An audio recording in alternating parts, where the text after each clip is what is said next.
Hey there, I'm Faye from The Lived Perspective. I'm a white-skinned, short, brown-haired human with flecks of grey, green eyes, black round-rimmed glasses in a greeny-grey singlet top, rolling along in a mobility scooter around the side of the National Art Gallery here on the unceded ancestral lands on which I currently dwell. You can see the concrete, sculptured, iconic National Art Gallery in the background, and we're just about to go under. See if I can capture it. No, I can't. Maybe we'll see it in a minute in the background. The sphere that's suspended across the road of the gallery. Hey there. It's day 11 on a journey of 100 suns. And there we go. Which is a wire metal sculptured globe. And I'm actually heading down to the sculpture garden. Yes. Day 11 on the journey of 100 suns, and this next principle is rest and reflect and find gratitude.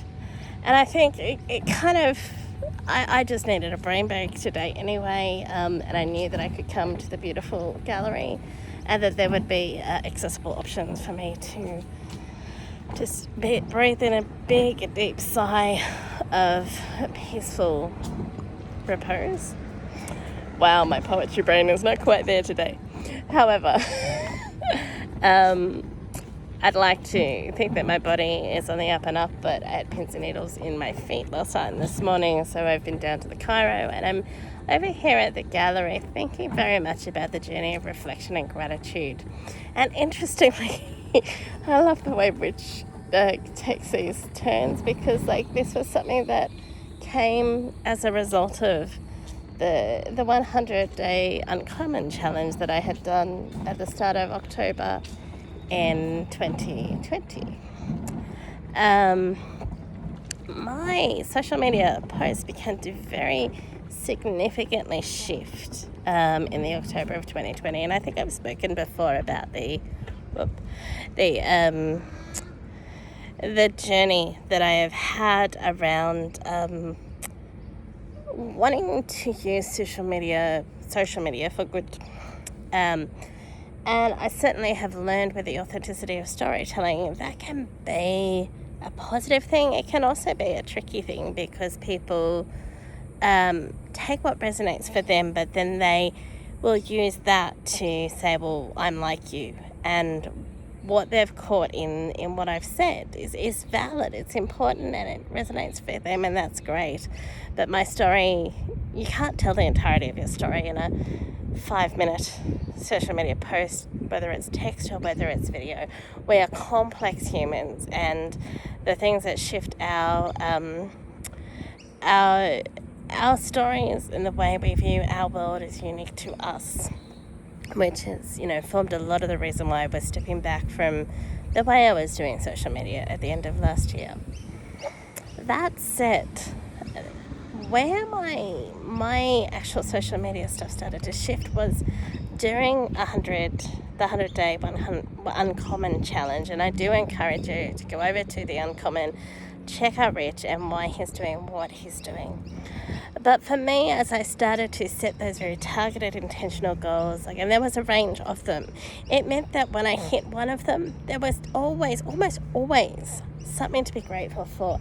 And on the days where it felt like there was nothing to be grateful for, the process of finding something, as small as it seemed, turned out to be actually quite large in shifting my own focus towards being forward-focused, being healing-oriented, being able to move into a future instead of feeling like I was stuck with my feet buried in quicksand or molasses or whatever the metaphor is that works for you. And it led me here. Actually, on a few occasions, it led me here to the art gallery.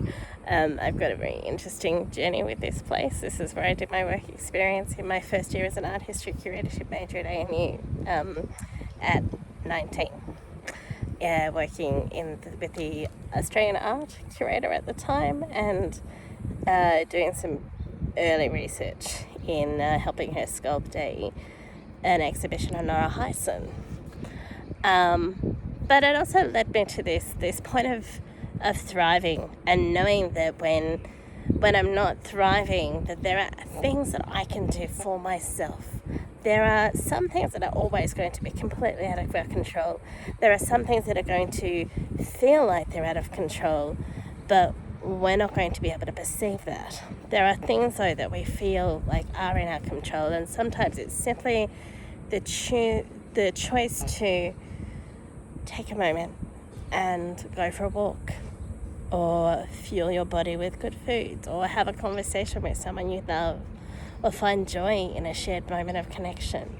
There are things we can always do, no matter our socioeconomic status, our ability or disability, our privilege or our lack of. When we talk about positionality, how far we are and how close we are to the structures that allow us to have control and power in our own life and our own society, there is always something we can shift, always. And for me, taking a photo and kind of putting a little bit of what I did today, what I learned today, what I saw today, that's where it started shifting.